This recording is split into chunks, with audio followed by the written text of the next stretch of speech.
Muy buenos días para todos. Bienvenidos a al conversatorio que vamos a tener el día de hoy. Un conversatorio muy interesante y sobre un tema muy relevante para todos. Vamos a dar un par de minutos para que terminen de acceder las personas. Ya tenemos casi 70 personas conectadas. Sin embargo, siguen entrando más personas. Entonces vamos a dar un par de minutos para que terminen de ingresar todos los que se inscribieron a este evento. Un recordatorio para todos los que están conectados. Si tienen preguntas o quieren hacer alguna pregunta durante la sesión, la pueden hacer. Hay un módulo, de hecho, de chat. Lo pueden hacer por ahí. Y al final del conversatorio, que recorramos las preguntas, digamos, que queremos como hacerle a nuestro panel de expertos, vamos a tener un espacio donde, dependiendo la cantidad de preguntas, vamos a contestarlas. O si son muchas, pues escogemos algunas del público y le damos también ese espacio para que nuestros invitados puedan contestar. Entonces, vemos 2 minuticos más y 9:05 ya comenzamos como tal. Listo, muchas gracias por estar acompañándonos y bienvenidos.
Bueno, ahora sí, buenos días, bienvenidos a todos. Vamos a comenzar con nuestro conversatorio el día de hoy. Hoy vamos a estar hablando de sílice en el trabajo, más allá de la normativa, hacia una gestión efectiva del riesgo. Primero, agradecerle a todos los que nos están acompañando el día de hoy, que están conectados con nosotros. Y por supuesto, agradecerle a nuestros invitados. Eh, Muchos de ustedes seguramente ya los conocen. Sin embargo, quiero presentarlos para que sepan quién es cada uno de ellos. En primer lugar, tenemos a Melissa González. Ella es médica laboral, tiene especialización en seguridad en el trabajo, estudios de toxicología química, física y biología en una Universidad Politécnica de Cataluña, en España, maestría en ciencias de toxicología ambiental, evaluación de riesgos y instalación ambiental en la Universidad de Cambridge, y es participante activo de diferentes sociedades científicas, como lo es la Sociedad Colombiana de Medicina del Trabajo, la Asociación Colombiana de Higiene Ocupacional, la Red Panamericana de Higiene Ocupacional, la Junta Iberoamericana de Higiene Ocupacional. Actualmente lidera los procesos de innovación en la empresa Conintec, que es una empresa muy reconocida en Colombia y en el medio, en todo lo que tiene que ver con higiene y salud ocupacional, así como con la gestión ambiental. También nos acompaña Carlos Andrés Gómez, quien es un invitado por parte, digamos, como tal de la parte de empresa. Él trabaja como tal en Cementos Argos, es médico laboral, y él es médico calificador de la Universidad Nacional. Actualmente lidera temas de salud en el trabajo en Cementos Argos, en la Regional de Colombia, y también pertenece a la Sociedad Colombiana de Medicina del Trabajo del capítulo de Antioquia, así como es miembro de la Junta Directiva y miembro activo de la ICHO. Y finalmente tenemos también a David Rodríguez. David es un ingeniero químico, él es especialista en salud ocupacional.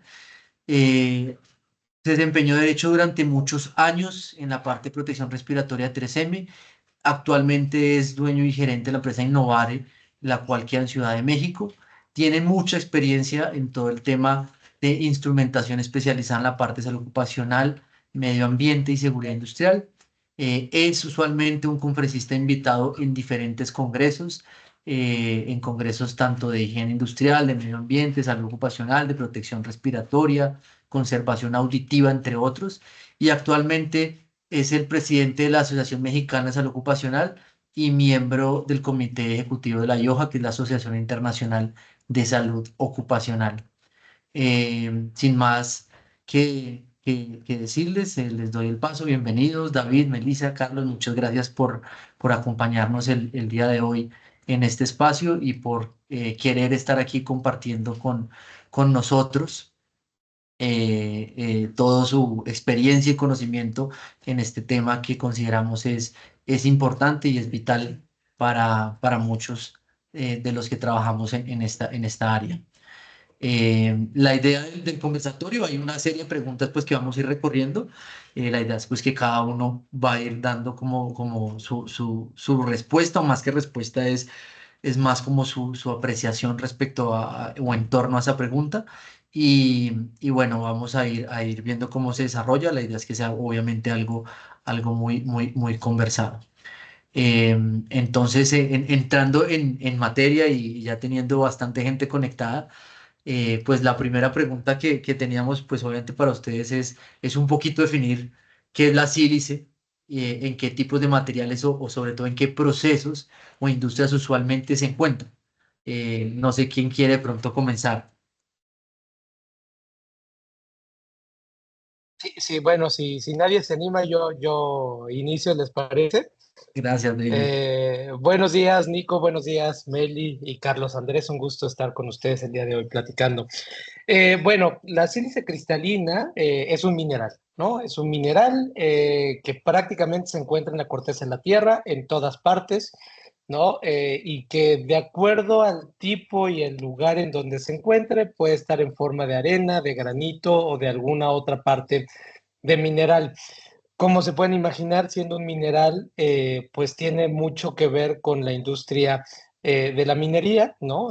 Probablemente la industria minera es una de las industrias que más exposición pueden encontrar de sílice cristalina y algunas otras industrias también como la industria del cemento, obviamente la industria de la construcción, que bueno, es parte también de la cadena de suministro de la parte del cemento, así que pues es una gran cantidad de personas expuestas, ¿no? Más o menos de acuerdo a la OMS se estima que más de 30 millones de personas a nivel global están expuestas día con día al sílice cristalino.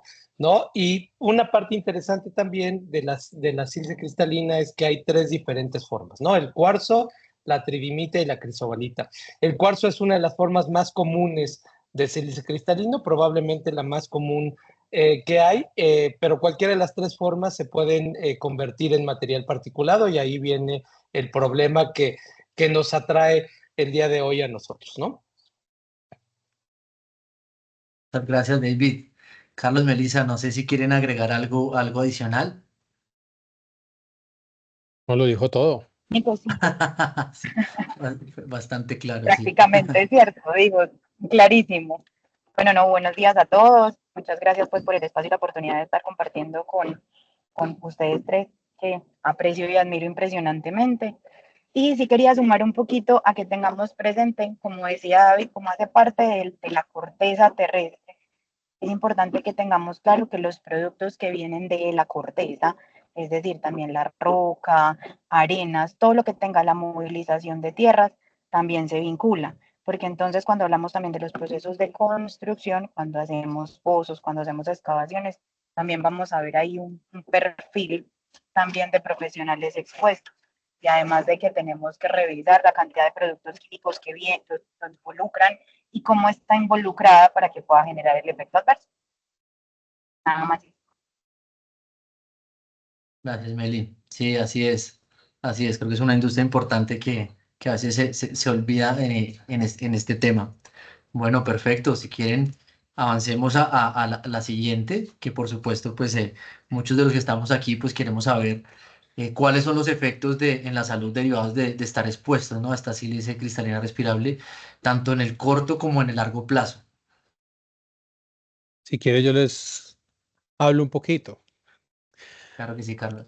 Buenos días para todos. Gracias por, pues digamos que por la invitación a este evento tan bacano, tan bueno. Y con estos otros panelistas que, como lo dijo Meli, pues para mí también son de gran admiración. Pues digamos que la sílice puede ocasionar primero temas agudos, ¿cierto? Puede haber personas donde puede haber algunas bronquitis, donde pueden existir también asma, puede causar tos, ¿cierto? Como temas agudos, pero generalmente lo que vemos ya son más alteraciones de forma crónica. Y algo que antes de hablar de la parte crónica, hay que mirar algo que se llama la susceptibilidad individual. La susceptibilidad individual puede hacer que una persona con una exposición mínima puede reaccionar de una forma a una persona que no tenga la susceptibilidad. Hay que tener en cuenta también los tiempos de exposición, porque no es lo mismo una persona que esté agudamente o a temas crónicos. Y también hay que tener en cuenta los niveles de exposición. No es lo mismo una exposición corta o una exposición de una cantidad grande, ¿cierto?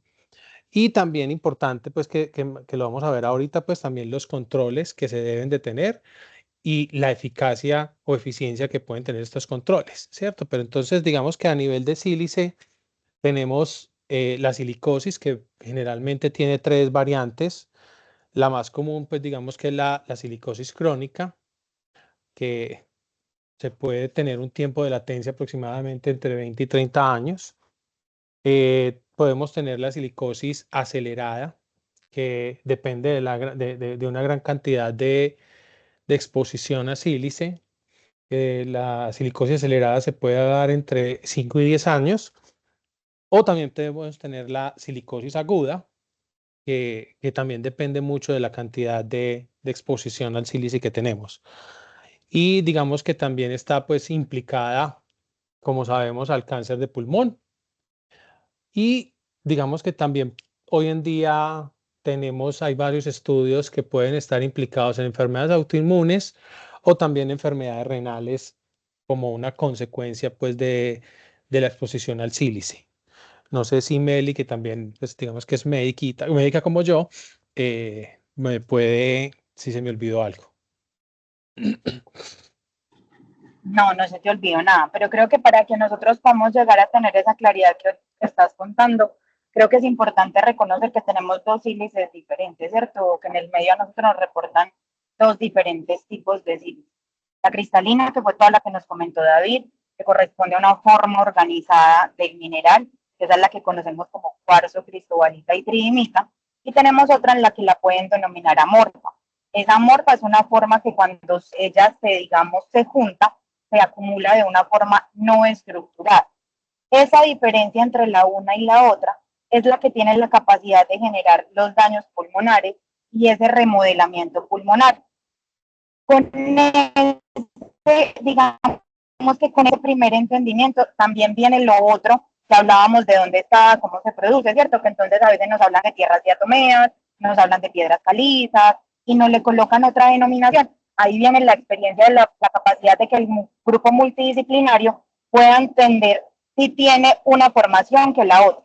¿Por qué lo hago y por qué me devuelvo un poquito a la conversación anterior? Es porque la sílice cristalina es la que tiene la capacidad de generar mayor recambio pulmonar, mayor fibrosis, y eso se pega a todo lo que Carlos nos estaba manifestando, ¿cierto? A todo el tema, digamos, de neumoconiosis, que son enfermedades por deposición. Recuerden que no es la única enfermedad que se hace por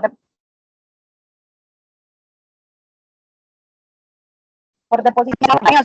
También tenemos todo el otro margen de todo el tema de irritación de las vías respiratorias, las tos, nos va a exacerbar patologías también de crónicas que tienen, y esos remodelamientos, digamos, cardiopulmonares, que pueden hacer hasta corpulmonares, hipertensión arterial, diabetes y demás, se deben es por esa inflamación crónica que hoy tenemos patologías por fuera, digamos, del sistema respiratorio. Eso es básicamente como que el porqué de lo que estabas hablando, pero pues no tendría nada más que agregar.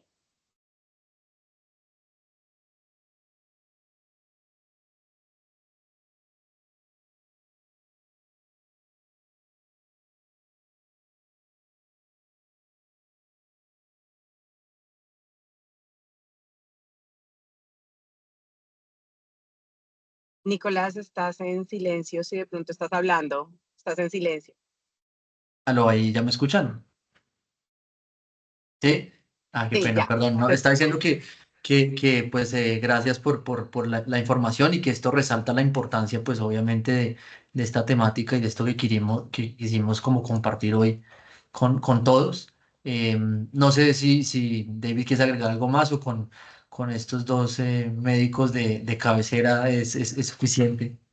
No, nada que agregar desde el punto de vista de un ingeniero con dos excelentes médicos. Claro que sí, Nico, sí, pero sí, sí se sí, nos pasó bueno, algo. Nico, sí se nos pasó algo y es el tema de la tuberculosis. Cierto que ahorita, digamos, sí. no solamente Colombia, sino como que Latinoamérica está teniendo un tema importante con la silicotuberculosis. Y aquí es importante aclarar, no es que el hecho de tener una patología lleve a que me pueda dar la otra. Siempre tiene que haber la exposición, ¿cierto? Siempre tiene que estar la causalidad. La condición de la silicotuberculosis es que hace que nosotros tengamos un pulmón más vulnerable, ahí es donde se habla también de susceptibilidades, es un pulmón que va a tener mayor facilidad de que la enfermedad se haga más agresiva, donde va a tener un pronóstico no tan satisfactorio y donde incluso el tratamiento médico de su patología infecciosa, como es el bacilo tuberculoso, también va a tener un pronóstico no tan satisfactorio, va a demorar un poco más de tiempo y posiblemente pulmonarmente tengamos mayor compromiso. Eso hace que también la dinámica de nuestra región hace que sea más probable que vengan en conjunto. Entonces, eso no es, o sea, es importante dejarlo claro porque no es que el uno me lleve al otro. Excelente, qué buena aclaración. Muchas gracias, Meli. Bueno, si quieren, pasemos a la siguiente pregunta, que un poco también la discutimos en la primera, pero la idea pues también es que las personas lleven más claro cuáles son como esas actividades o industrias donde usualmente se presenta mayor exposición al polvo de sílice y si hay alguna que consideran ustedes que sea crítica por la misma posición o de pronto por un tema de visibilidad, ¿no? De pronto porque sea una industria donde no hemos mirado, de pronto históricamente digamos que la hayamos como dejado a un costado.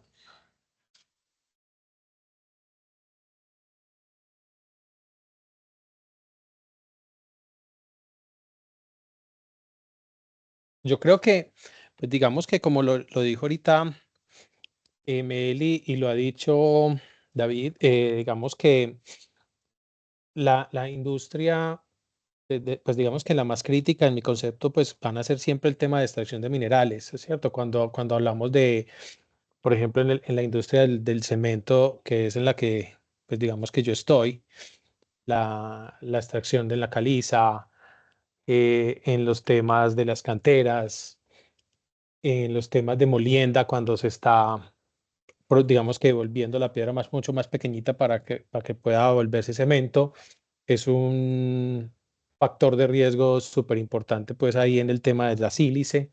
También cuando estamos en el tema de concreto, ¿cierto? Es supremamente importante, pero también la industria del vidrio creo que es una industria que tiene supremamente aumentado el riesgo.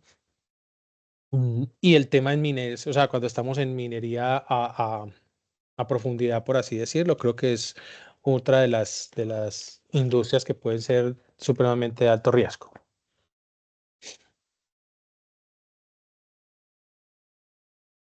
Sí, No y sé si. aquí complementando perdón, lo que dijo Carlos Andrés, es cierto, ¿no? Y a ver, no me gusta etiquetar a mí una industria en particular que otra, porque finalmente volvemos a lo mismo. La sílice se encuentra prácticamente en la corteza y puedes tener exposición sin estar dentro de estas industrias, ¿no? Obviamente la industria de la minería, la industria del cemento, por la cantidad de volumen de mineral que manejan, pues se exacerba de alguna manera el riesgo, pero un punto importante también en nuestros países es el tema de construcción, ¿no? Por lo menos en México, si bien es cierto, tenemos algunas regulaciones enfocadas a la parte de construcción, más de la mitad de los trabajadores que laboran día con día en la industria de la construcción están bajo un trabajo informal, ¿no? Eso quiere decir que hay pocas regulaciones o hay poco seguimiento para que se cumplan esas regulaciones, hay poca protección, hay poco conocimiento también en este sentido, ¿no? Y probablemente es una de las industrias más vulnerables que puede existir. Si hablamos de minería, de la industria de cemento, de la industria de vidrio, normalmente son empresas que tienen estándares de calidad, perdón, de seguridad y salud ocupacional implementados, no así en la parte de la construcción también, ¿no? Mucha gente desconoce de este tema y es importante también presentar esta información y hacerles entender de alguna manera que está la exposición y el riesgo latente también en este tipo de actividad. ¿Qué les parece si ponemos sobre la mesa el sector agro? Cuando hacen sobre todo a gran escala la siembra, entonces utilizamos carros, movemos, y es un sector de que no se tiene tan contemplado porque hay otros riesgos que se vuelven principales, pero de acuerdo con la opinión de David, tenemos que contemplar que casi todos los sectores productivos tienen. Entonces, esquematizar a un solo sector económico porque tiene una mayor o una menor exposición no aplica. Nosotros en nuestro día a día, el simple hecho de estar cercanos a una carretera destapada, entonces el sector transporte, ¿cierto? También se va a ver vinculado, sobre todo cuando no tenemos unas calles adecuadamente pavimentadas y demás. Entonces, creo que son otros dos sectores que no reconocemos con una exposición importante y personalmente creo, no sé qué opinan ustedes dos, ustedes tres, de si esos no son sectores que terminan siendo relevantes. Sí, y el problema es que tampoco hay data, ¿no? Normalmente la data que existe para exposiciones a sílice viene de las grandes industrias también, ¿no? Poco se habla, como bien dices, de la industria del agro, de la construcción, entonces tenemos ahí un área de oportunidad importante si lo vemos de esa manera también, ¿no? Claro que sí. Sí, de hecho por acá nos estaban comentando o nos preguntaban en el chat y lo traigo ya que estamos como en esta parte de industrias. Si por ejemplo en la parte de astilleros navales que usan sandblasting, si digamos esta podría ser obviamente también un sector o una actividad que podría tener potencialmente como esta exposición. Total, y no solo la industria de sandblasting, también la industria metalmecánica, ¿no? Hay muchos procesos que requieren el uso de sandblasteo para hacer su trabajo, entonces ahí ingresamos otro segmento también, otra actividad económica como la parte de metalmecánica igual. Y si pegamos a eso, Nico, también en las soldaduras, la IARC nos amarra a que todas las soldaduras tienen sílice. Eso es decir, que a nosotros nos toca más fácil es descartar que no tengamos una exposición tan alta a sílice o que no la tengamos, porque digamos que por descripción se cuenta. Sí, muy interesante ese apunte, pero sí, creo que es un problema que todavía falta mucho por explorar por lo que estoy viendo aquí como con estos comentarios. Perfecto, bueno, si quieren pasemos las siguientes que están un poco más enfocadas como a la parte de cómo ha evolucionado la parte normativa y una de esas preguntas pues es cómo ha evolucionado esta regulación, ¿no? En los diferentes países, tanto en Estados Unidos, en Europa, en México, incluso en Colombia, y pues qué lecciones de pronto de otros sitios podemos aplicar en Colombia o en Latinoamérica.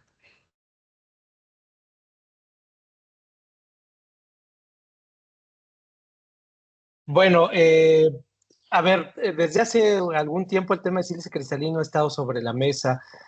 Hace algunos años, si no mal recuerdo, por ahí del 2004, 2006, la OMS y la OIT lanzaron un programa que se llama el Programa de Erradicación de la Silicosis, ¿no? Con algunas recomendaciones, que dentro de esas recomendaciones estaba la actualización de algunos estándares en particular, ¿no? Y que, bueno, de alguna manera no obligó, pero sí invitó a los países o a todos los países a desarrollar nuevas técnicas y nuevos estándares respecto a la exposición en particular de sílice cristalina.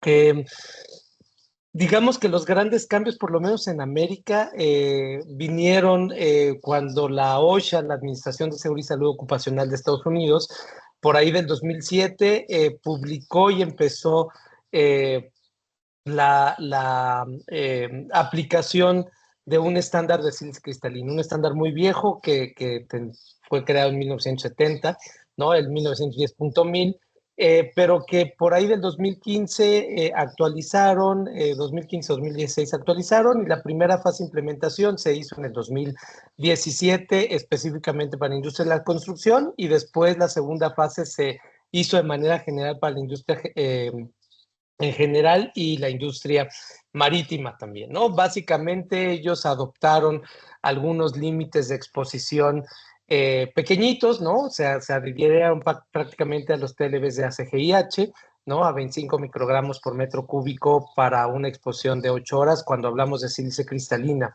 México en su norma 10, también publicada en el 2014, se adhirió también a estos valores. Sin embargo, nosotros no tenemos desafortunadamente un programa o una regla específica para sílice cristalina, ¿no? Está contemplada dentro de nuestra legislación, es un límite de exposición bajo, ¿no? Que bueno, sobre todo en la industria minera, tiene mucho que ver con altas exposiciones, por lo que ya comenzamos anteriormente.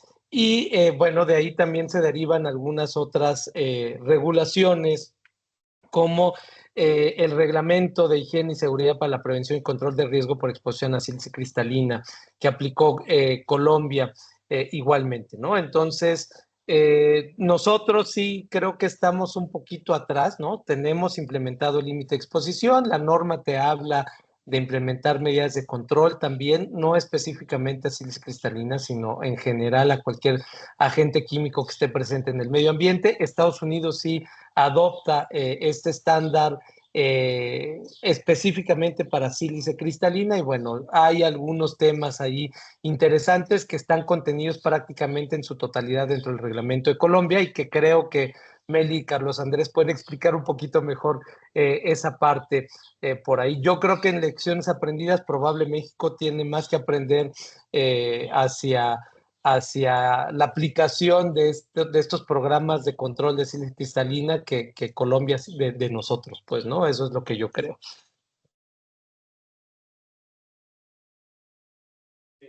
Yo creo que como dice David, acá en Colombia, pues recientemente salió una norma que es la 2467 del 2022.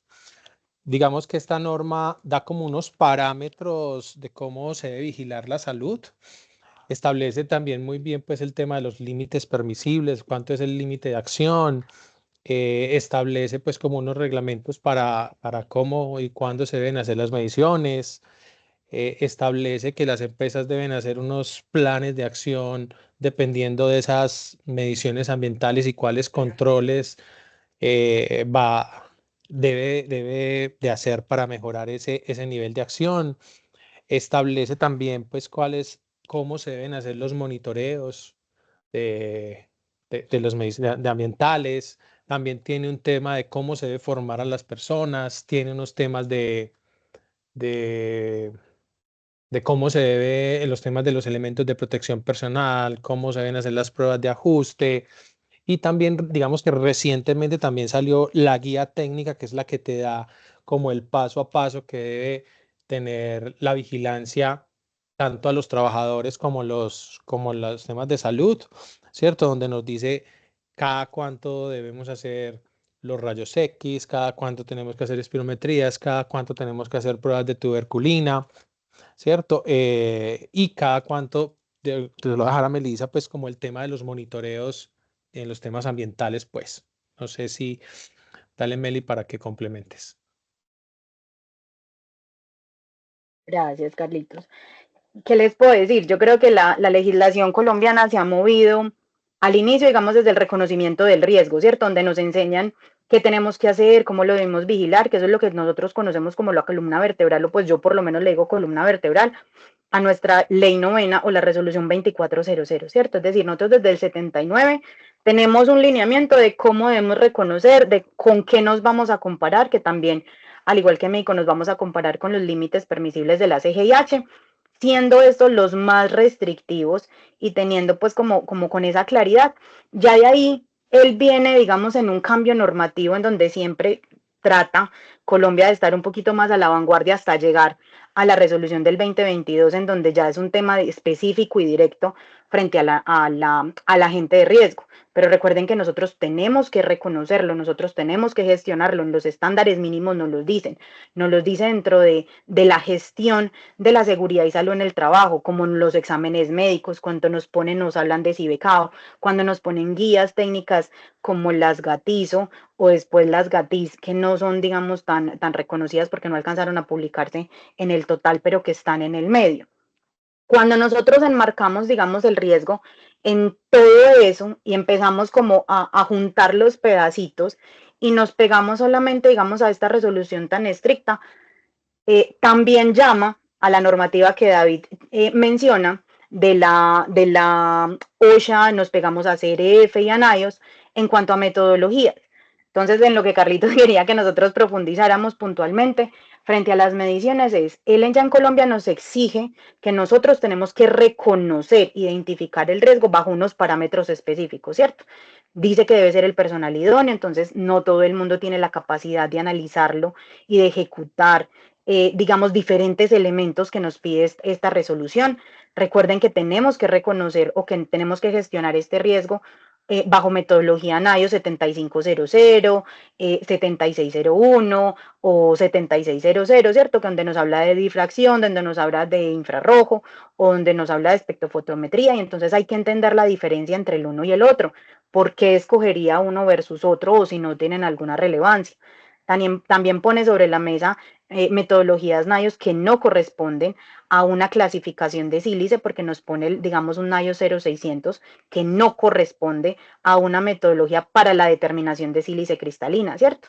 Por ahí menciona un poquito algunas otras metodologías versus sílices amorfas. Entonces, ahí es donde hay que entender cuáles son las metodologías, para qué sirven, para que nosotros no digamos, sí, estoy cumpliendo el reglamento haciendo gravimetría, ¿cierto? Que sería 0600.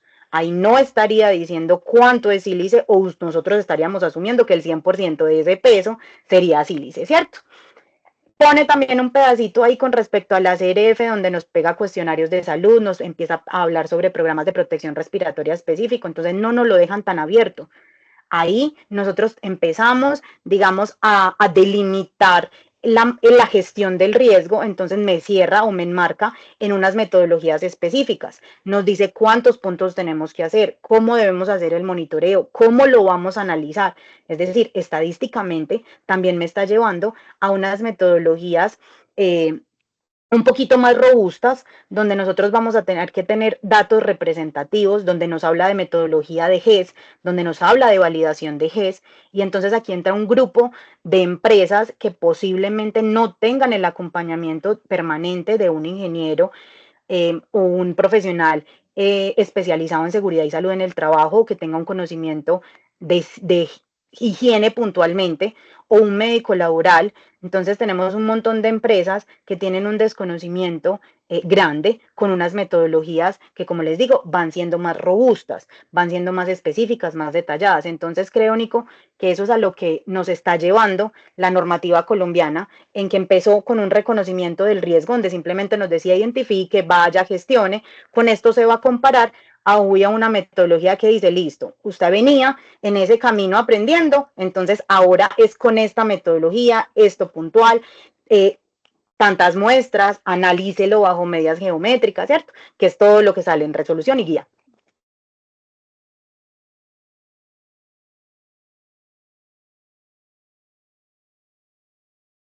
Y Nico, perdón, hace rato dije que el límite de exposición era 25 microgramos por metro cúbico. Ese es el nivel de acción, ese es un error mío, nada más quería corroborarlo. El límite es 50 microgramos por metro cúbico. Nada más ponerlo sobre la mesa por ahí. Perfecto. No, gracias, David. Bueno, y digamos que para continuar muy pues con lo que acabamos de escuchar de parte de los tres, pues una pregunta que pronto nos hacemos, y yo me la hago personalmente también, es si existen, ¿no? Obviamente todas estas metodologías, estas regulaciones, normas, y cada vez se robustece más, pues porque sigue habiendo casos, si se puede llegar algún día a algún ideal de que no los haya, y pues obviamente si aparte de la silicosis, pues hay otras enfermedades que se dan y por qué se siguen dando, si digamos cada vez es más robusto y más estricto y más documentado este tema en relación como a la exposición de sílice. Bueno, creo que yo quiero Bueno, dale. responder de primero. Qué pena ahí, Carlitos. Dale, Yo Meli, siento claro. que se pueden dar, se puede continuar dando y vamos a seguir. Yo creo que no es un riesgo en el que nosotros vamos a poder eliminar como en la mayoría. O sea, nos tocaría irnos a vivir a otro planeta, ¿cierto? O a otro lugar donde no tenga las características o las composiciones en el que vivimos actualmente. Y segundo, es por simplemente fisiopatología y mecanismo de acción de un organismo. Nosotros tenemos un pulmón, ¿cierto? O un sistema pulmonar, que es el órgano principalmente afectado, pero este órgano no es exclusivo para el metabolismo de este agente de riesgo. Es decir, nosotros tenemos muchos agentes de riesgo que van a pasar por ese pulmón, que van a tener que tener las mismas células o los mismos mecanismos por los cuales él va a tener que dar una respuesta. Si bien no todos los agentes de riesgo tienen la misma forma de generar daño en el pulmón, sí tenemos otro montón de elementos que son similares. Y aquí viene donde nosotros hablamos de enfermedades de deposición o lo que se conoce como neumoconiosis. No solamente es sílice, incluso en Colombia parte de las enfermedades directas son ellas, asbestosis y la antracosis, que corresponden a la neumoconiosis por asbesto y por carbón, son digamos, de esta familia. Pero también tenemos metales que son capaces de generar la misma lesión. Y si a eso le pegamos que también tenemos elementos tanto de hábitos de vida, de condiciones locativas y de exposiciones laborales que hacen que nosotros también tengamos remodelamientos pulmonares, es decir, mi organismo todo el tiempo está en función de metabolizar tanto lo que trabajo como lo que no trabajo. ¿Sí? Desde mi actividad simplemente como humano existente en un planeta, pero también del hábito que tengo frente a cómo abordo la vida. Todo ese pulmón y todos esos mecanismos que hacen que nosotros tengamos enfermedades pulmonares que hacen susceptible a un pulmón, pero también tengo condiciones locativas, como les digo, en el planeta siempre hay, ya dijimos que era uno de los minerales, el mineral con mayor abundancia en el planeta. Entonces, si me preguntan a mí, mi opinión personal es, vamos a tener siempre, vamos a continuar, siempre vamos a tener que tener regulaciones, las regulaciones cada vez van a ser más estrictas, pero nosotros también tenemos que empezar a mirar en ese humano, en ese individuo que tiene una exposición, cómo se comporta en el entorno, porque es que toda la sumatoria que tenemos frente a todos los otros elementos, si Melissa fuma, si Melissa no fuma, lo que come, lo que no come, si tiene o no tiene patologías de base, si tiene o no tiene una genética y si adicionalmente tiene una exposición o una coexistencia de agentes de riesgo que también tengan una afección pulmonar. Bueno, para complementar un poquito lo que dijo Meli, digamos que desde el punto de vista fisiopatológico y de la historia de la enfermedad, pues digamos que ¿por qué puede existir? Porque es una enfermedad que es crónica y que generalmente se diagnostica tardíamente, ¿cierto? Entonces yo pude haber trabajado 20, 30 años en una mina y ya estoy pensionado y no lo voy y lo voy a diagnosticar ya tardíamente, ¿cierto? También hay temas de que no hay una conciencia de las personas al ser una enfermedad que genera muy pocos síntomas o esos síntomas son tardíamente, pues las personas no se cuidan de forma oportuna, no utilizan los elementos de protección. Entonces digamos que eso es un tema importante ahí. Generalmente muchas de esta industria tiene un trabajo informal y al ser un trabajo informal, pues las personas igual no se van a seguir cuidando y eso va a generar que genere, pues que sigamos teniendo esta enfermedad. No todas las empresas tienen la facilidad de realizar mediciones y al hacer un mal monitoreo, pues también hace que se presenten estos riesgos, porque muchas empresas pueden hacer monitoreos cuando la producción está bajita y eso hace generar que el riesgo está controlado o está bajo. Entonces eso hace que también pueda seguir presentándose casos. Las condiciones precarias para trabajar hacen que aumente el riesgo. Entonces creo que vamos a seguir presentando más casos en la historia por esto, ¿cierto? No sé si quieran complementar otro poquito. Sí, yo al final diría que todo tiene que ver también con la gestión de riesgo, ¿no? O sea, si bien es cierto, también es un tema importante para nosotros, ¿no? Y volvemos al mismo punto, hay empresas que están gestionando bien el riesgo, sobre todo empresas grandes, ¿no? Que tienen las capacidades, como bien decía Carlos Andrés, de hacer monitoreos, de darle seguimiento a esos monitoreos, de tomar datos en diferentes momentos del año, por ejemplo, ¿no? Porque hay temporadas secas, hay temporadas húmedas, ¿no? En donde normalmente la concentración cambia, la variabilidad de datos es muy grande, ¿no? Pero sin embargo, muchas empresas tienen esa data, hay muchas otras que no, ¿no? Y vuelvo a lo mismo, la industria de la construcción, por ejemplo, ¿no? Si a duras penas a una persona que trabaja en la industria de la construcción le pueden dar un casco, unos lentes, unos zapatos de seguridad, ¿no? A veces una mascarilla para polvos. Tener acceso a este tipo de gestión es muy, muy complicado para algunas porciones. Ahora, hemos estado hablando de algunos países como Estados Unidos, como Colombia y como México, en donde las regulaciones normalmente son bastante buenas, diría yo, ¿no? Hay muchos otros países en Latinoamérica en donde no existe ningún tipo de regulación en particular, ni siquiera para agentes químicos, ¿no? O sea, entonces sí hay un rezago en algunos países también de esa parte. La parte del desconocimiento técnico es importante también, ¿no? Mucha gente sobre todo yo soy higienista de formación, pero mucha gente pregunta cuál es el futuro de la higiene en el mundo, ¿no? Y muchos lo ven como una profesión que se está extinguiendo. Y yo al contrario, yo creo que es una profesión que va creciendo también, ¿no? Necesitamos más higienistas, necesitamos gente más técnica que aprenda no solamente a hacer monitoreos, porque la parte de medir está bien, ¿no? Te da datos para poder tomar decisiones, que es lo que estás buscando, pero la parte importante es cómo controlas también ese riesgo y eso va de la mano directamente con la parte de la gestión al final del día, ¿no? Entonces sí creo que tenemos una gran área de oportunidad para poder gestionar mejor los riesgos, no solamente en las empresas ya formadas y que están teniendo estos programas de salud ocupacional y seguridad ya maduros, sino empresas en donde prácticamente no hay ninguna formación, ninguna información al respecto, ¿no? Hablábamos, Meli hablaba de la gente que hace soldadura, agroindustria, industria de la construcción, y la mayoría de los empleados de este tipo de industrias son personas que están trabajando bajo la informalidad. Entonces ahí tenemos un área de oportunidad importante e interesante de abordar pues prácticamente para cualquier país de nuestra región, ¿no?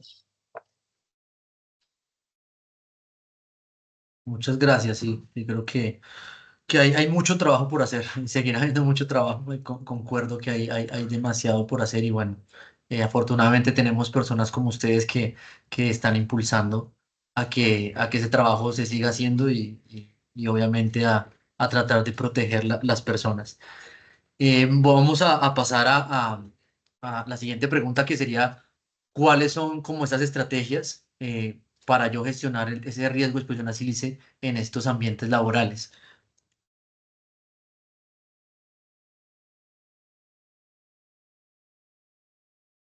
Yo creo que hay que tener, digamos que una estrategia integral, ¿cierto? Y la estrategia integral tiene que ver no solamente con el control que tenemos que hacerle a las personas, sino con un programa de mediciones tanto al personal como ambiental. Tenemos que tener unos programas de vigilancia epidemiológica digamos, centrados y adecuados en lo que debe ser ese riesgo que tiene cada empresa.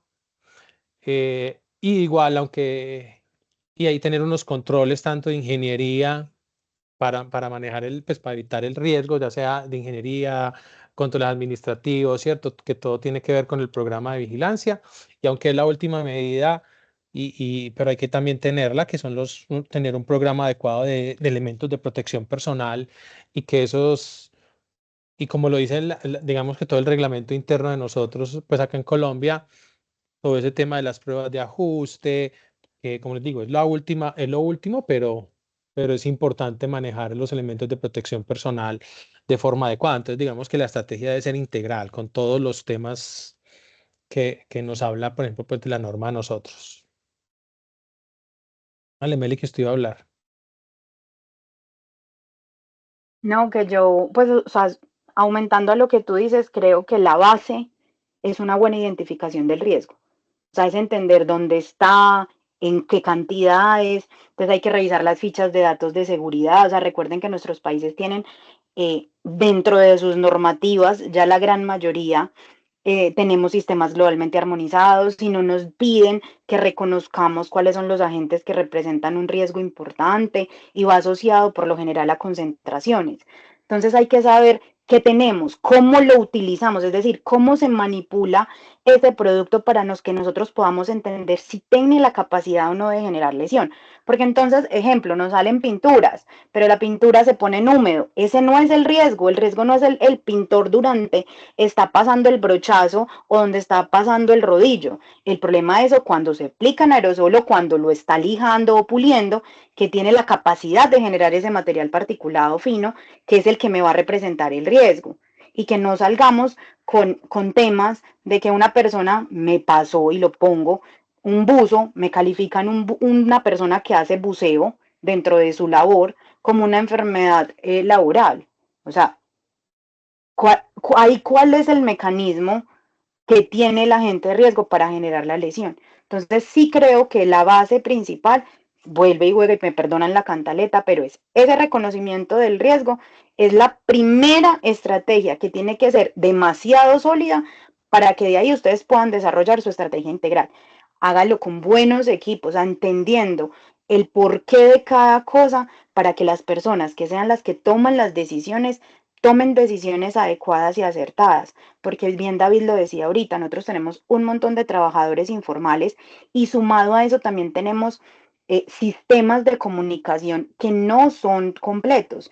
Mi historia clínica laboral no se va compartiendo entre las compañías, entonces posiblemente Melissa ha tenido 3, 4, 5 labores con exposiciones extra en donde nosotros no sabemos, no contamos, entonces yo no sé cómo está llegando ese individuo a la prestación de esta compañía que digamos sí sea juiciosa o que tenga digamos un sistema más robusto.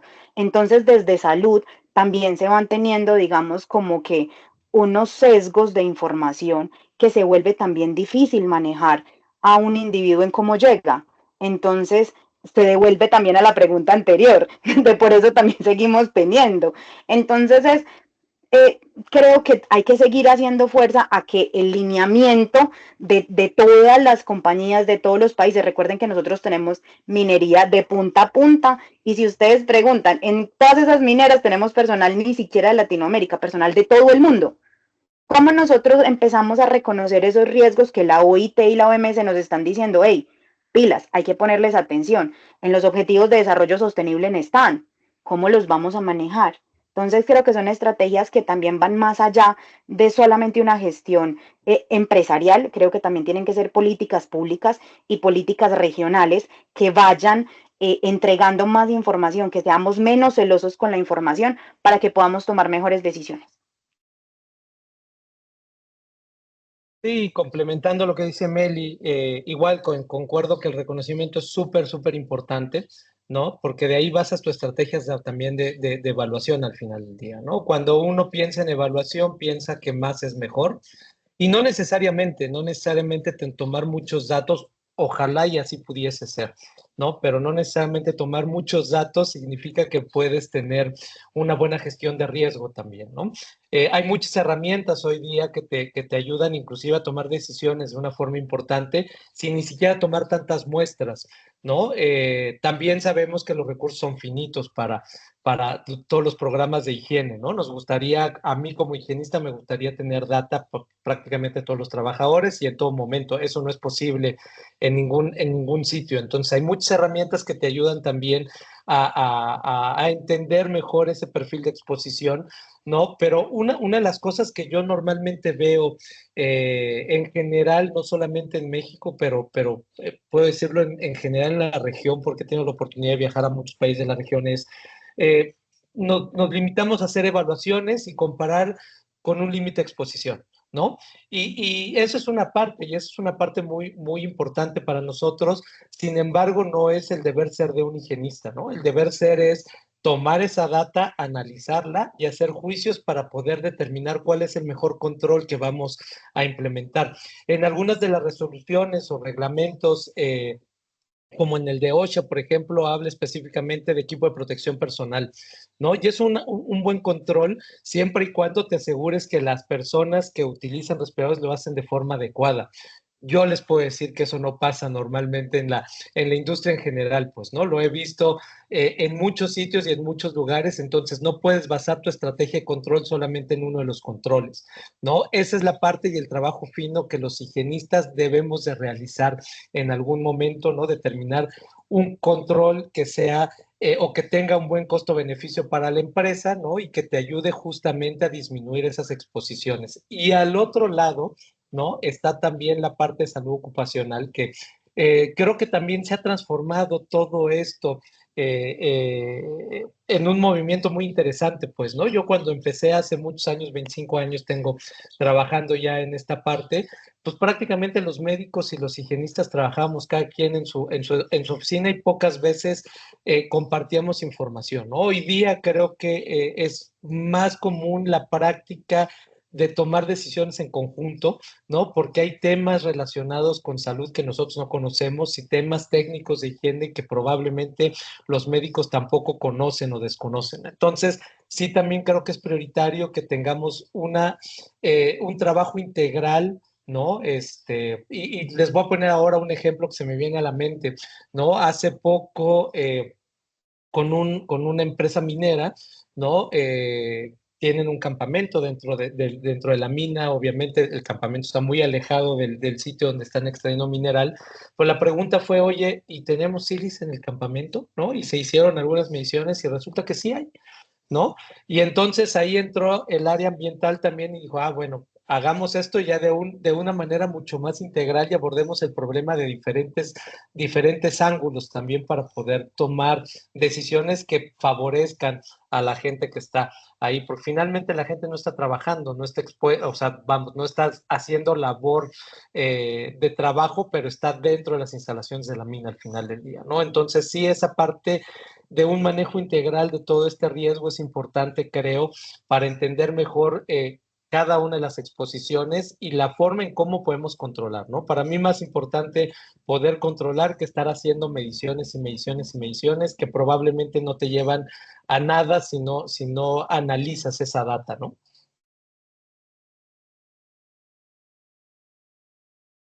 Muchas gracias. No, excelente, creo que eso empata muy bien con las siguientes dos preguntas que he hecho, las voy a unificar porque creo que van hacia el mismo lado. Pero digamos que la idea también es hablar de cómo pueden las empresas implementar un monitoreo efectivo y continuo de sílice, si es que se puede hacer continuo en sus operaciones, pero sobre todo qué papel juegan como esas tecnologías de monitoreo en poder gestionar este riesgo, ¿no?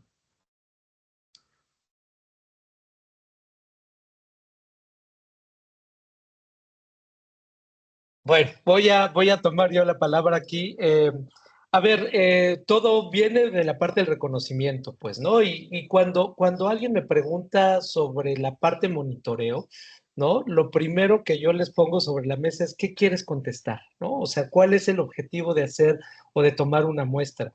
¿No? O sea, ¿quieres cumplir con la legislación, lo que te pide la legislación? está bien, es una forma de acercarse a entender un poco el riesgo, o realmente te interesa entender los diferentes perfiles de exposición que hay a lo largo de tu empresa y de tus colaboradores y de tus procesos, ¿no? Entonces, lo primero que creo que deben de hacer para poder determinar sus planes de monitoreo es qué es lo que les interesa contestar tomando muestras, ¿sí? Eso es básico para poder determinar ahora sí, ¿no? ¿Qué modelo vas a utilizar? Si usas el modelo de evaluación de la exposición, cuántas muestras vas a repetir, si vas a hacer grupos de exposición homogénea, cómo los vas a segmentar, si vas a refinar esos grupos después, por ahí. Y es importante, ¿no?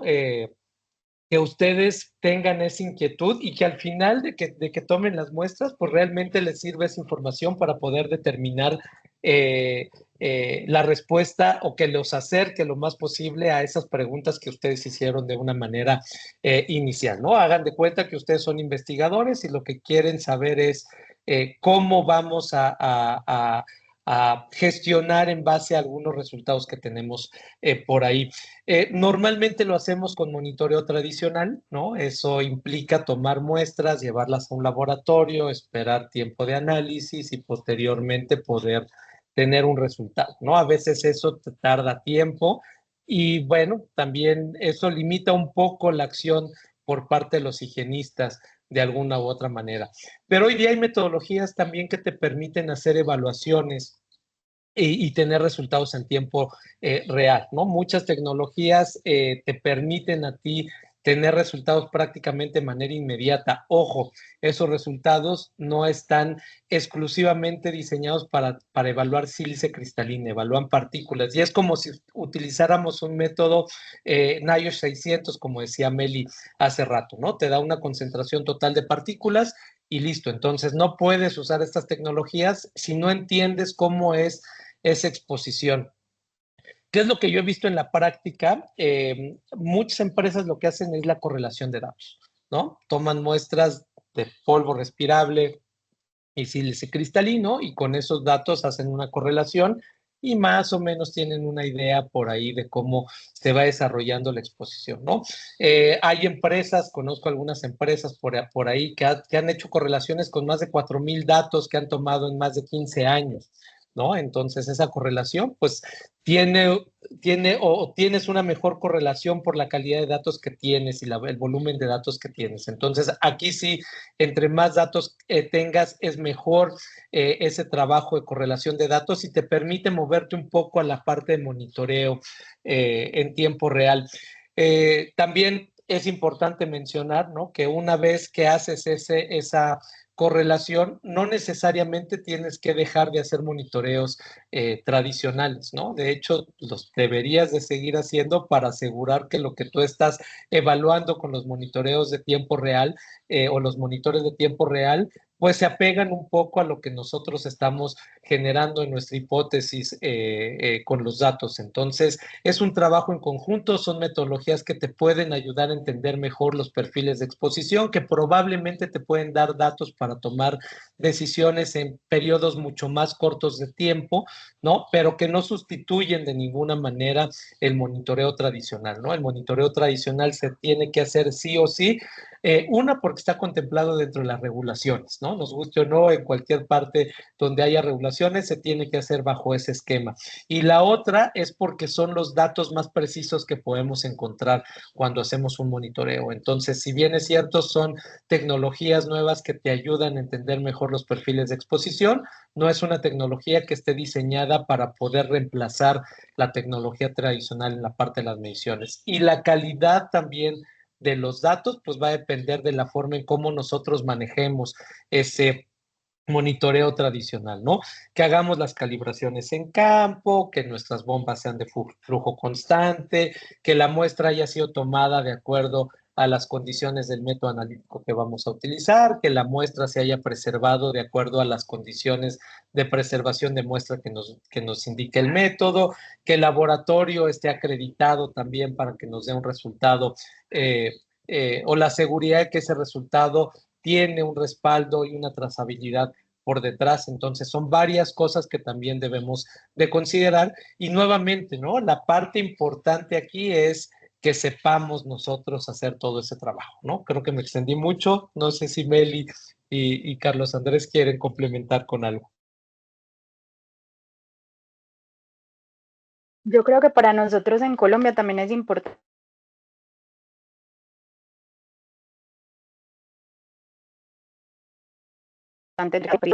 entonces, ¿cuál es el objetivo que tengo como compañía? Y si es, digamos, el que todo el mundo cree que es el más sencillo, que es cumplir la norma, pues sí que Colombia ya tiene una norma en donde sí me pone unas condiciones específicas en donde básicamente tenemos que tener, Nico, por el momento un tren de muestreo, porque las metodologías a las cuales él está solicitando o está diciendo que se puede analizar, es decir, cómo va a ser la técnica analítica de esa toma de muestras, nos la pone por 7500, 7601 y 7600. Entonces, a las tres las está amarrando, digamos, a un método tradicional, ¿cierto? La norma todavía no nos está llevando, digamos, a unas nuevas tecnologías que deberíamos empezar a evolucionar, a poner sobre la mesa, ¿cierto? De los expertos, de quienes están guiando, digamos, estas políticas públicas, de tenerlas en cuenta, de tenerlas presentes. Nos amarra, como les decía ahorita, a unos GES. Entonces, cuando nosotros tenemos una denominación o una determinación del GES, si tenemos que son menos de 50 personas, me pone entre 6 y 10 muestras. Entonces, uno aquí empieza a patinar, como lo que decía David, si yo tengo un GES de 3 personas, todo el tiempo. Entonces, ¿cómo lo vamos a hacer? ¿Cómo lo vamos a manejar? Porque también vamos a tener que metodológicamente se pueden hacer otras, eh, otro tipo de mediciones, otra cantidad de mediciones. Y bueno, ¿cierto? Digamos que eso sería otro tema para otro conversatorio, para discutir largo y tendido. Pero digamos que eso no, eso también está sobre digamos, sobre nuestro marco normativo en Colombia puntualmente, donde se tiene que cumplir. Pero aparte de que tengo que hacer las mediciones, las tengo que validar el GES y me lo amarra a una desviación estándar. Si esa desviación estándar no cumple el parámetro, entonces no es un GES, no está validado, entonces tengo que volver a repetir la muestra. Y si el resultado me da por encima del nivel de acción de sus 8 horas laborales, ¿cierto? O sea, si sale del 50% por encima, yo tengo que empezar a medir cada año. Y entonces me amarra a monitoreos, me amarra a frecuencias y me amarra a cantidad. Entonces, digamos que Colombia en ese sentido, eh, el profesional, el experto, tiene que justificarse o tiene que sustentar adecuadamente todo lo que David nos estaba explicando. Entonces, ahí el objetivo es la clave para poder llegar a la toma de decisiones de por qué si hago más o por qué hago menos o por qué estoy cambiando una decisión legal y también entonces hablar con nuestro componente legal de empresa de cómo se va a asumir, porque también un auditor nos va a poder decir que lo estamos incumpliendo y puede ser por un desconocimiento también de ese auditor o en el número de cosas que pueden pasar, ¿cierto?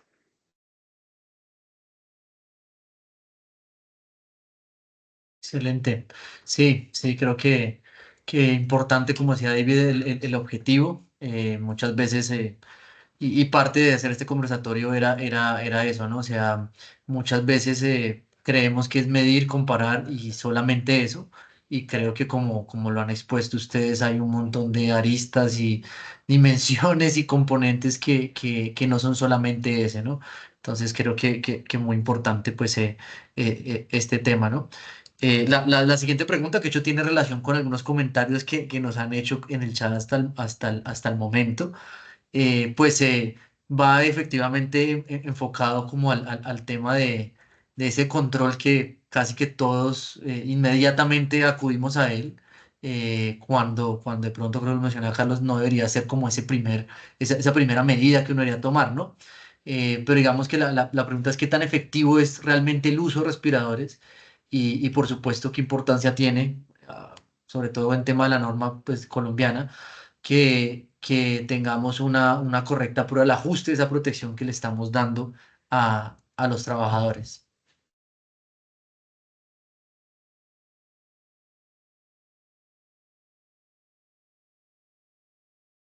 David, yo creo que tú eres el que más sabe aquí. Yo no voy a hablar frente a cómo son las pruebas de ajuste porque creo que nos da sopa y seco, Pero quisiera que también tengamos en mente por qué Nico, o sea, por qué Carlos decía que es el último eslabón, es la efectividad también del respirador, hace parte de mi cultura en el uso.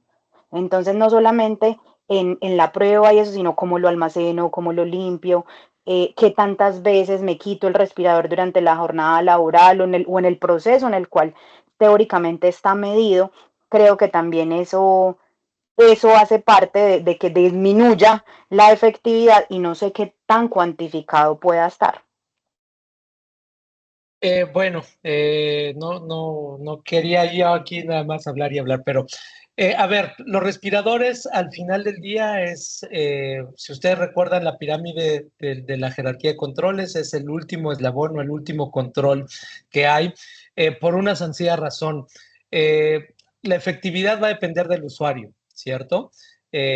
Normalmente los respiradores que hay en el mercado todos están acreditados, certificados o aprobados, dependiendo de cada uno de los países que ustedes vayan a requerir para comprar este tipo de equipos, ¿no? Eso se hace en función del desempeño. En este caso es un medio filtrante, por ejemplo, ¿no? Y eso está bien. Pero es más importante que nosotros aseguremos que el respirador se está utilizando de manera efectiva y adecuada. Durante la exposición, en este caso a sílice cristalino, ¿no? Y yo les pongo el ejemplo de un casco, ¿no? Un casco de seguridad, por ejemplo, sirve para la caída de un objeto pequeño sobre la cabeza. Pero si ustedes salen a la calle van a ver gente que está manejando una motocicleta con un casco de seguridad, por ejemplo, ¿no?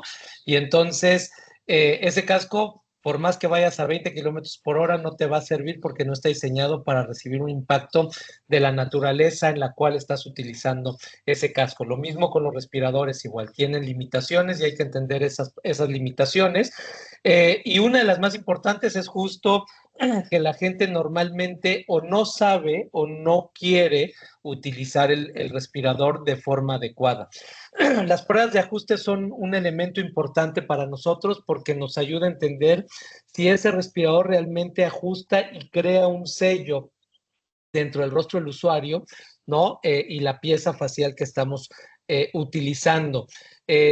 A veces nos dan el respirador y resulta que nosotros tenemos la cabeza más pequeña o más grande y entonces no nos queda bien y justamente el respirador, la prueba de ajuste, perdón, nos ayuda a entender si el modelo y la marca de respirador que estoy utilizando es adecuada de acuerdo a mi tamaño de rostro o a las características fisonómicas que yo tengo, ¿cierto? Es importante y es un elemento, pero para mí la parte más importante es el tema de la conciencia, ¿no? Que tú todos los días le recuerdes a los trabajadores que la protección no depende de la empresa, depende de ellos mismos, ¿no? Melissa decía hace rato, es que luego las personas se retiran el respirador, es muy común en las minas, por ejemplo, que te quieren hablar y se quitan el respirador, ¿no? Y entonces eso suma tiempo de no uso y el tiempo de no uso hace que la protección total vaya disminuyendo a lo largo del día, ¿no? Y llega un momento en donde prácticamente el uso o no uso de respirador es exactamente lo mismo porque durante la jornada laboral hubo tantos periodos en donde no lo usaste que has estado expuesto a este tipo de agentes por ahí. Entonces, sí es importante la parte de la concientización de los trabajadores para que puedan utilizar los equipos. Hay controles que son mucho más efectivos, que requieren inversiones probablemente mucho más grandes también, pero a la larga pagan más que tener usando respiradores todos los días, ¿no? Y miren que les dice alguien que trabajó muchos años en una empresa que vendía y fabricaba respiradores, pero no es uno de los controles más efectivos. No basen la parte de su control solamente en equipo de protección personal, ¿no? Combínenlo con otros tipos de controles para que sea mucho más efectivo y nuevamente enfóquense mucho en la parte de la concientización del uso adecuado de los respiradores.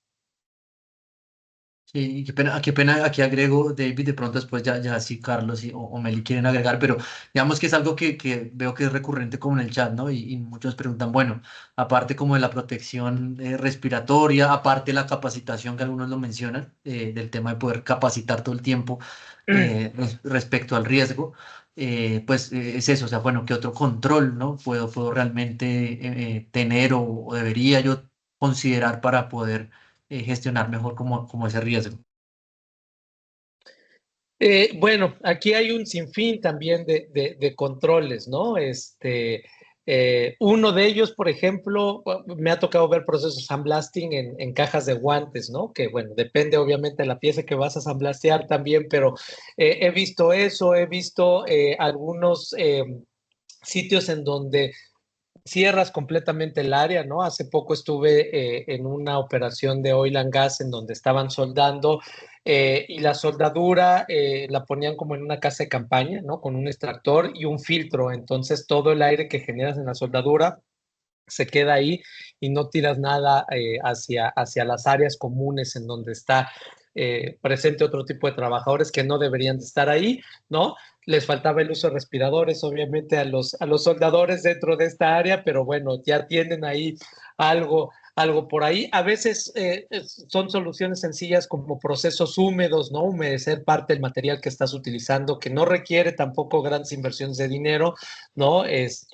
Y bueno, también depende obviamente el área en donde estés, ¿no? En México hay un tema con el agua en muchos sitios, sobre todo en el norte de nuestro país, pero en la medida de lo posible, si lo puedes hacer, es una buena técnica también para disminuir la generación de sílice en el medio ambiente. Entonces, hay muchos controles y así darte uno de manera general. Procesos de ventilación o extracción también son importantes, ¿no? Entonces, el problema es que, bueno, si yo saco aire contaminado, pues ya no es un problema de salud ocupacional, se vuelve un problema ambiental también ahí. Tienes que tener controles ambientales por ahí o trabajar con el área de control ambiental para poder minimizar ese riesgo, pues, ¿no? Entonces, hay un sinfín por ahí de controles, habría que analizarlo y parte del trabajo de todos es analizar tareas por tarea para ver qué podemos hacer al respecto igual, ¿no?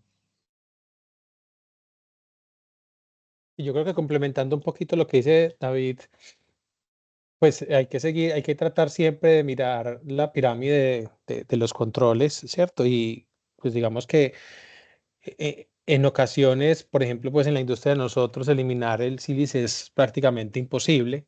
Entonces a nosotros nos toca hacer más controles de ingeniería, temas de ventilación, temas de encerramiento y también mirar en ocasiones pues también temas de temas administrativos, ¿cierto? Tratando de disminuir el tiempo de exposición de las personas, haciendo rotaciones, que son temas, pues, que también pueden ayudar un poquito, pues, en el tema de disminución. Y digamos que hay que, como lo decían ahorita, en el tema de los elementos de protección personal, la conciencia de las personas es súper importante, pues, que logren utilizar de la mejor forma los elementos de protección personal. Aunque, por ejemplo, hoy en día, por ejemplo, la moda de las barbas y vemos a las personas con barba trabajando y hágale pues usted quitarla, que se afeite para que pueda trabajar, ¿cierto? En ocasiones eso es complejo, pero igual debemos tener insistiendo pues en estos temas y tratar de priorizar cuando tenemos estos riesgos, tratar de priorizar y mirar la mejor forma de establecer el control para poder disminuir ese riesgo, ¿cierto? Y como le decía Meli, pues la norma, si yo tengo una medición que está por encima del 50%, pues tengo que hacer un control porque si no hago el control, pues voy a tener una falla y me pueden multar, por así decirlo. Entonces, digamos que hay que hacer un programa de vigilancia epidemiológica importante y como lo decía ahorita, que sea integral para que pues tratar de en la medida de lo posible que no se nos presente este tipo de enfermedades y que después nos sale mucho más costoso, ¿cierto? Muchas gracias. Bueno, y ya creo que es la última pregunta para terminar, para no alargarnos más en el tiempo que habíamos propuesto para hoy. Pero bueno, digamos que la última pregunta pues está enfocada obviamente en esas empresas que pronto no han implementado un control riguroso de este riesgo de sílice, ¿por dónde deberían comenzar? O sea, ¿cuál sería ese primer paso de pronto que ustedes recomendarían esa primera acción que deberían tomar, ¿no? Para poder, digamos que implementar como una estrategia para gestionar este riesgo?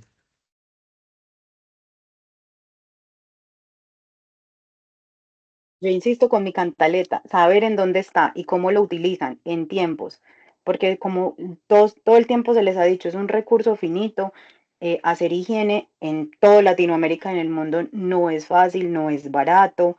Entonces, el poder priorizar ese recurso creo que es el inicio. Saber con quiénes cuento, quién es mi equipo de trabajo, cuáles son sus fortalezas. Entonces, si nosotros tenemos la oportunidad y la fortuna de tener un equipo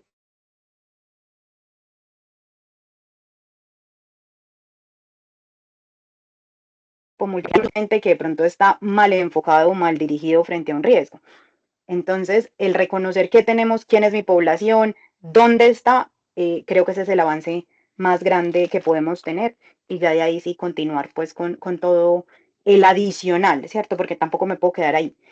Sí, lo reconocí, sé dónde está, es crítico y bueno, listo, ¿qué vamos a hacer? ¿A dónde lo voy a llevar? Si no puedo hacer monitoreos, entonces, ¿cómo lo está controlando? ¿O cómo lo está reconociendo desde salud?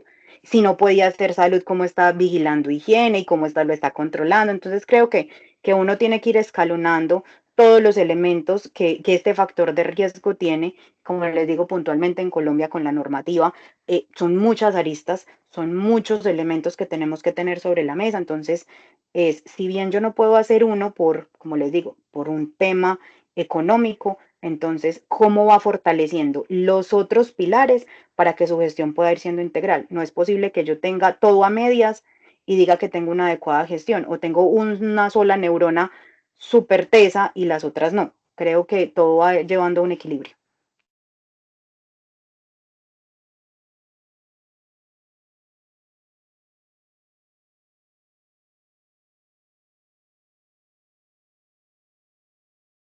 Y concuerdo con Meli, ¿no? La otra parte importante es informarse también respecto a las regulaciones, ¿no? Siempre es importante también entenderlas y acercarse en la medida de lo posible a un profesional con esta parte, pero sí el reconocimiento es la base para poder eh, realizar un buen programa de higiene, ¿no? Yo siempre creo o he creído que un riesgo que no está bien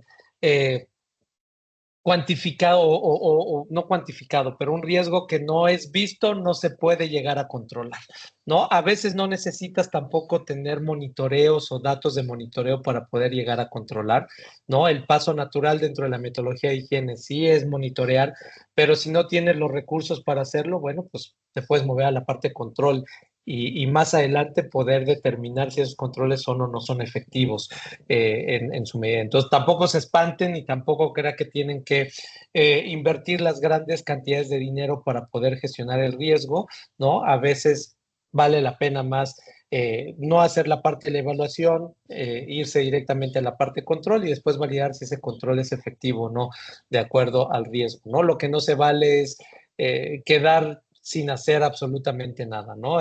Si a mí me preguntas, en general, yo diría, ¿no? Que las regulaciones que tenemos en nuestros países, específicamente hablando de Colombia y México, son muy buenas, ¿no? Probablemente donde tenemos una gran área de oportunidades en el cumplimiento de esas regulaciones, ¿no?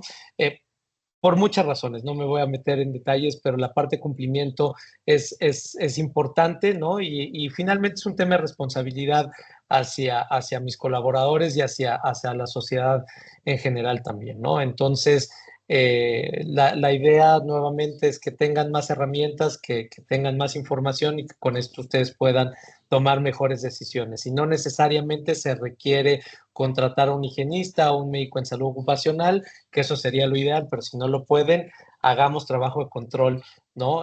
Mientras tenemos los recursos para poder determinar si estamos gestionando bien o no ese control.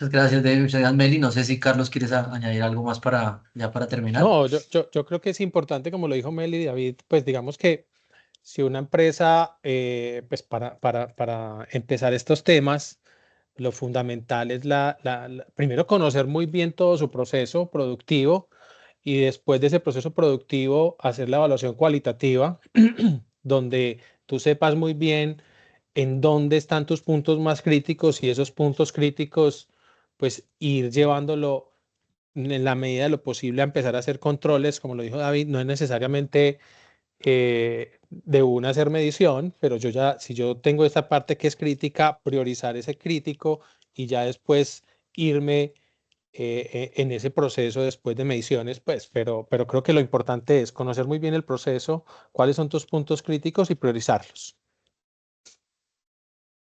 Muchísimas gracias.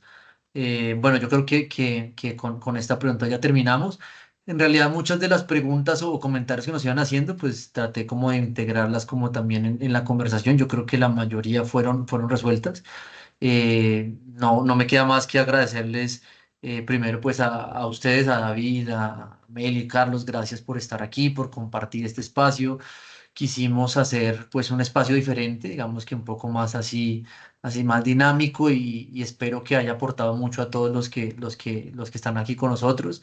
Eh, es admirable, digamos, que todo el trabajo que ustedes han hecho durante muchos años y sé que han aportado mucho a que no solo este riesgo, sino muchos otros realmente pues se aborden, ¿no? Y al final pues proteger a las personas, que creo que es nuestra principal preocupación, ¿no? Que puedan trabajar de una manera segura y que no vayan obviamente a tener al final alguna enfermedad asociada como a esas condiciones.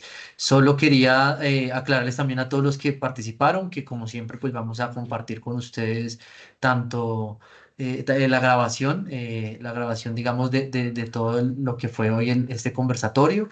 Agradecerles por acompañarnos. Solo añado un par de cosas de las preguntas que hacían. Había algunas que hablaban de, bueno, ¿y con quién puedo asesorarme? ¿Con quién puedo de pronto hacer una medición de este tipo?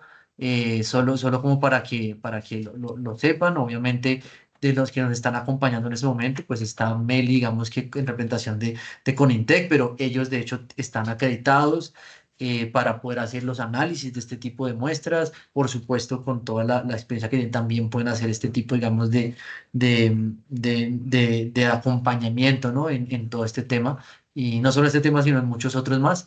Y bueno, por supuesto, aquí las puertas siempre están abiertas. Si hay alguna duda adicional, algo que necesiten, pueden contar que aquí cualquiera de nosotros va a hacer lo posible por tratar de ayudarle siempre que pues esto obviamente traiga al final un beneficio, como lo hemos hablado, para las personas que están allá en campo trabajando y expuestas a todos estos riesgos. Así que muchísimas gracias, les agradezco muchísimo. Gracias a todos por participar el día de hoy con nosotros. Esperamos que ha sido muy productivo para ustedes y esperamos que este formato pues también les haya gustado y haya sido, digamos que de su agrado, ¿no? No siempre esa charla, digamos que hemos hecho usualmente unas charlas muy magistrales, muy técnicas, también están disponibles. El que quiera ya indagar un poquito más en todo lo que es la metodología de medición, en todo lo que es el muestreo y como tal y otras cosas. Hay de hecho eventos que ya hemos hecho y tenemos esas grabaciones, así que por favor no duden en tocar la puerta y decirnos que con muchísimo gusto les compartimos esa información. No siendo más, David, Meli, Carlos, muchísimas gracias por haber estado el día de hoy, por haber dedicado este tiempo con todos nosotros. A ustedes y Gracias, también Nico. esperamos que les gustará mucho. Gracias a ustedes por la Gracias. invitación. Hasta Muchas luego. Gracias y un gracias. honor haber estado con Carlos y con Meli, como siempre. Igual. Les A mando un ustedes abrazo. igual. Bu- Abrazotes para todos. Bueno, que estén muy bien, que todos tengan un muy buen día. Chao, Chao. feliz día.